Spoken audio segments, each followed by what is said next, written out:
किताबें करती हैं बातें।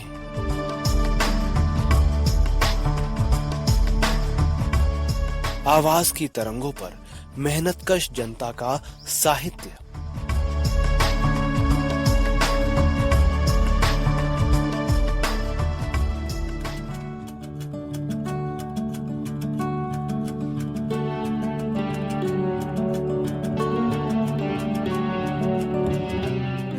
सहकार रेडियो के श्रोताओं को पवन का नमस्कार।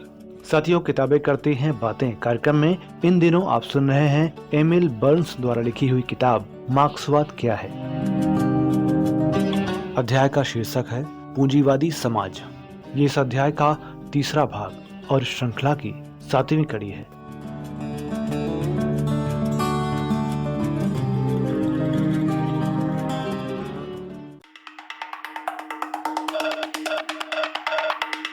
मजदूरी और मुनाफे का विश्लेषण करने के बाद अब हम पूंजी का अध्ययन करेंगे। पहले इस बात की ओर ध्यान दिलाना आवश्यक है कि उत्पादन के दौरान मजदूर जो अतिरिक्त मूल्य पैदा करता है, ये सब पूंजीपति के जेब में ही नहीं चला जाता। वो एक प्रकार के फंड का काम करता है, जिसमें से पूंजीपतियों के विभिन्न दल अपना अपना हिस्सा निकाल लेते हैं। जमीन का मालिक लगान लेता है, महाजन सूद, बीज का बिचौलिया व्यापारी का मुनाफा पाता है और इससे जो बच पाता है वही मुनाफे के रूप में उस उद्योगपति को मिलता है। पर इससे ऊपर दिए गए विश्लेषण में कोई अंतर नहीं पड़ता। इसका अर्थ केवल यही है कि पूंजीपति वर्ग के इन विभिन्न भागों में भी मानव लूट का हिस्सा बांट करने के लिए एक तरह का छोटा संघर्ष चलता रहता है। परंतु मजदूर वर्ग को अधिक से अधिक चूसने के वास्ते ये सभी एक हैं। पूंजी क्या है? पूंजी के शारीरिक रूप अनेक हैं। मशीन, मकान, कच्चा माल, ईंधन और उत्पादन के लिए आवश्यक दूसरी वस्तुएं, ये सभी पूंजी में शामिल हैं। उत्पादन के लिए मजदूरी देने में जो रकम लगती है वो भी पूंजी का ही भाग है। परंतु सभी मशीनों, मकानों या रकमों को पूंजी नहीं कहा जा सकता। मिसाल के लिए आयरलैंड के पश्चिमी समुद्र तट पर किसी किसान के पास एक छोटा मोटा घर, उसके चारों ओर कुछ मीटर जमीन, कुछ पशु और एक नाव हो सकती है। थोड़ा बहुत रुपया भी उसके पास होना संभव है। परंतु यदि वो स्वयं को छोड़कर और किसी का भी स्वामी नहीं है तो उसकी किसी भी संपत्ति को पूंजी नहीं कहा जा सकता। सोवियत रूस के किसानों की भी आज यही स्थिति है। आर्थिक दृष्टि से संपत्ति उसका स्वरूप शारीरिक रूप से कुछ भी क्यों न हो, उसी समय पूंजी बनती है जब उसका उपयोग अतिरिक्त मूल्य पैदा करने में किया जाता है, अर्थात जब उसे मजदूरों को नौकर रखने के लिए इस्तेमाल किया जाता है और जब वो चीजें पैदा करने के दौरान में अतिरिक्त मूल्य पैदा करती है। ऐसी पूंजी कैसे उत्पन्न हुई? पुराने इतिहास पर नजर डाली जाए तो पता चलता है कि शुरू में पूंजी जिस तरह जमा हुई वो प्रायः खुली लूटमार का तरीका था। कुछ दुस्साहसी व्यक्तियों ने अमेरिका, हिंदुस्तान और अफ्रीका से सोना आदि बहुमूल्य वस्तुएं लूटकर बड़े पैमाने पर पूंजी जमा की थी। किंतु लूटमार करके पूंजी जमा करने का केवल यही एक ढंग नहीं था। स्वयं ब्रिटेन में सार्वजनिक जमीनों को छीनकर उन्हें पूंजीवादी फार्मों के मालिकों को देने के वास्ते हदबंदी कानूनों का तांता लग गया था। ऐसा करके किसानों से उनकी जीविका का साधन छीन लिया गया और वे साधनहीन सरवहारा बन गए। अब सिवाय इसके कि वे अपनी छीनी गई जमीन पर नए मालिक के लिए काम करें, उनके पास जिंदा रहने का कोई तरीका बाकी नहीं रह गया था। मार्क्स ने बताया है कि पूंजी की उत्पत्ति प्रारंभिक एकत्रीकरण इसी ढंग से हुई थी, न कि आदमियों की मितव्ययिता से, जिनके बारे में ये कपोल कथाएं गढ़ी गई हैं कि उन्होंने थोड़ी सी कमाई में से अपना पेट काट काट कर पूंजी की रकम बचाई थी। निम्नलिखित शब्दों में मार्क्स ने इस धारणा का मजाक उड़ाया है। अर्थशास्त्र में इस प्रारंभिक एकत्रीकरण की वही भूमिका है जो धर्मशास्त्र में प्रारंभिक पाप की है।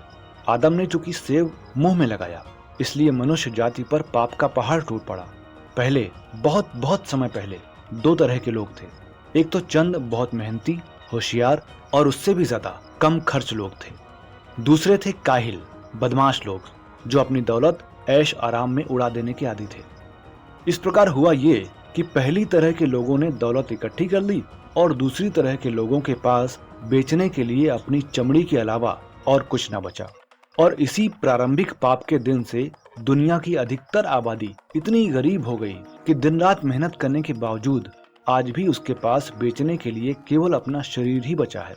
और चंद लोग इतने धनी हो गए कि एक जमाने से उन्होंने हाथ पैर नहीं हिलाए, मगर उनकी दौलत बराबर बढ़ती जा रही है। पूंजी खंड 1 अध्याय 26।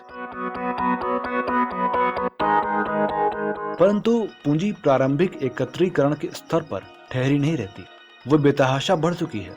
यदि ये भी मान लिया जाए कि शुरू में पूंजी खुलेआम लूटमार से जमा की गई थी, तब भी ये सवाल बाकी रह जाता है कि बाद में ये पूंजी बढ़ी कैसे, और तब से आज तक इसमें इजाफा ही इजाफा किस तरह होता जा रहा है। छिपी हुई लूट से। मार्क्स का जवाब है, मजदूर के जीवन निर्वाह के लिए जितना आवश्यक है उससे ज्यादा काम लेना और बाकी वक्त में वो जो कुछ तैयार करता है उसका मूल्य अपनी जेब में रखना, यानी अतिरिक्त मूल्य हथियाना, यही है पूंजी को बढ़ाने का तरीका।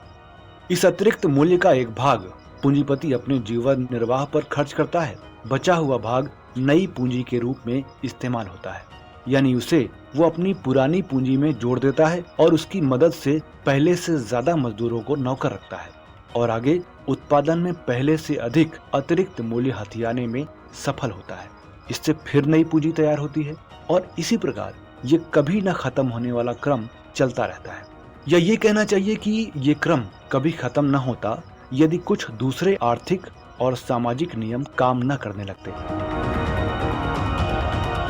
अंत में जाकर सबसे बड़ी रुकावट वर्ग संघर्ष से ही पैदा होती है, जो यदाकदा पूरी क्रिया को रोक देता है और अंत में पूंजीवादी उत्पादन को मिटाकर उसका अंत ही कर देता है। किंतु इसके अलावा कुछ और रुकावटें भी हैं जो पूंजीवाद का विकास सरलता से नहीं होने देती। ये रुकावटें भी पूंजीवाद की विशेष प्रकृति से ही उत्पन्न होती हैं। समय समय पर आर्थिक संकट होते हैं जिनसे पूंजी का फैलाव रुकता है और जिनमें पिछले वर्षों में एकत्रित की गई पूंजी का एक भाग नष्ट हो जाता है। मार्क्स के शब्दों में संकटों के रूप में एक ऐसी महामारी, अति उत्पादन की महामारी फैली जो पिछले सभी युगों में परले सिरे की मूर्खता मालूम पड़ती। कम्युनिस्ट घोषणा पत्र 1848। सामंती समाज में अच्छी फसल का मतलब ये होता है कि हर एक को ज्यादा भोजन मिल जाता है। पूंजीवादी समाज में अच्छी फसल का मतलब ये भी हो सकता है कि मजदूर बेकार होकर भूखों मरने लगे, क्योंकि गेहूं बाजार में बिकेगा नहीं और इसलिए अगले साल कम बोया जाएगा। ये आर्थिक संकट क्यों होते हैं? मार्क्स का उत्तर है, ये पूंजी बेचने की कोशिश करती है। जितनी अधिक पूंजी होती है उतना ही अधिक से अधिक मुनाफा बनाने और इसके लिए ज्यादा से ज्यादा माल तैयार करके बेचने की कोशिश करती है। जितनी अधिक पूंजी होती है उतना ही अधिक उत्पादन होता है, परंतु साथ ही जितनी अधिक पूंजी होती है उतने ही कम मजदूर नौकर रखे जाते हैं। आदमियों की जगह मशीनें ले लेती हैं। इसे आजकल रेशनलाइजेशन कहते हैं। दूसरे शब्दों में, जितनी पूंजी बढ़ती है उतना ही उत्पादन बढ़ता है और उतनी ही मजदूरी घट जाती है और इस कारण उतनी ही चीजों की मांग कम हो जाती है।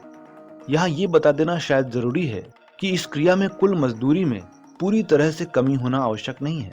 साधारणतः संकट सापेक्ष कमी से उत्पन्न होता है, अर्थात व्यापार की तेजी के जमाने में कुल मजदूरी हो सकता है बढ़ जाए, परंतु कुल उत्पादन की अपेक्षा वो कम बढ़ती है, जिसके परिणाम स्वरूप मांग पैदावार के पीछे रह जाती है। पूंजी की बढ़ती और मजदूरों में खपत के अपेक्षाकृत ठहराव से जो असामंजस्य उत्पन्न होता है, अंत में जाकर उसी से आर्थिक संकट पैदा होता है।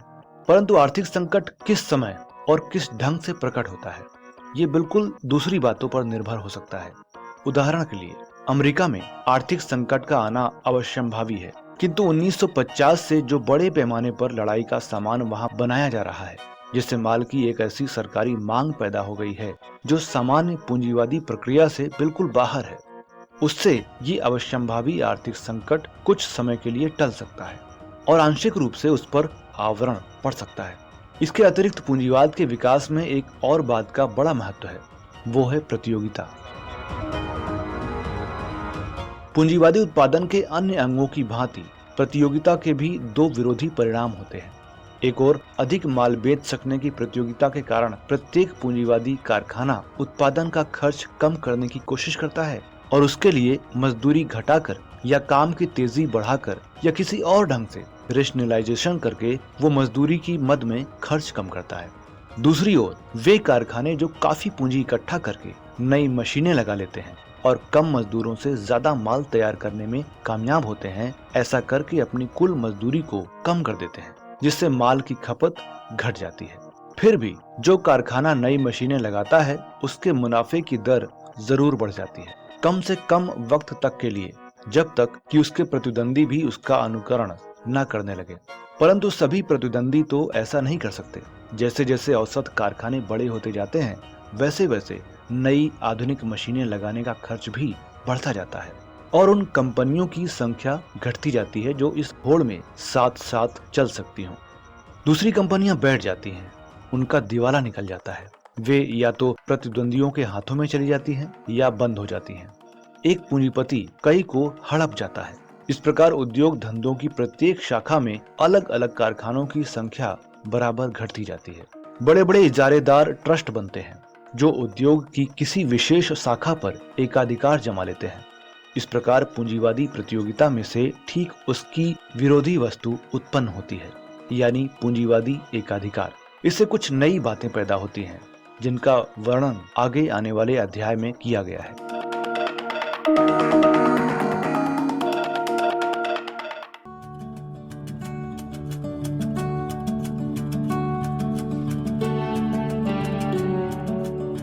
तो श्रोताओं, अभी आप सुन रहे थे कार्यक्रम किताबें करती हैं बातें के तहत एमिल बर्न्स द्वारा लिखी हुई किताब मार्क्सवाद क्या है की ऑडियो रिकॉर्डिंग का 7वां भाग। इस पुस्तिका को प्रकाशित किया है पीपुल्स पब्लिशिंग हाउस नई दिल्ली ने और इसका हिंदी अनुवाद किया है ओम प्रकाश संगल जी ने। अगर आप सहकार रेडियो का कार्यक्रम पहली बार सुन रहे हैं और हमसे जुड़ना चाहते हैं तो व्हाट्सएप पर जुड़ने के लिए हमारे नंबर 9617226783 पर अपने अकाउंट से नाम और जिला या शहर का नाम लिखकर भेजें। अगर आप हमसे यूट्यूब पर जुड़ना चाहते हैं तो हमारा चैनल सब्सक्राइब करें और फेसबुक पर हमसे जुड़ने के लिए हमारा पेज लाइक करें। सहकार रेडियो के संचालन में आर्थिक सहभागिता के लिए सदस्यता लें और आर्थिक सहयोग करें। सभी लिंक और हमारे बारे में विस्तृत जानकारी के लिए हमारी वेबसाइट सहकाररेडियो.com विजिट करें। तो इस श्रृंखला की अगली कड़ी के साथ आपसे फिर मुलाकात होगी। तब तक के लिए दीजिए विदा अपने दोस्त पवन को। नमस्कार।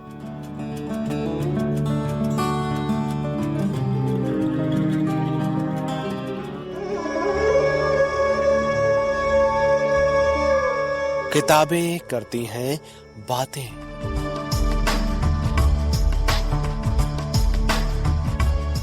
आवाज की तरंगों पर मेहनतकश जनता का साहित्य।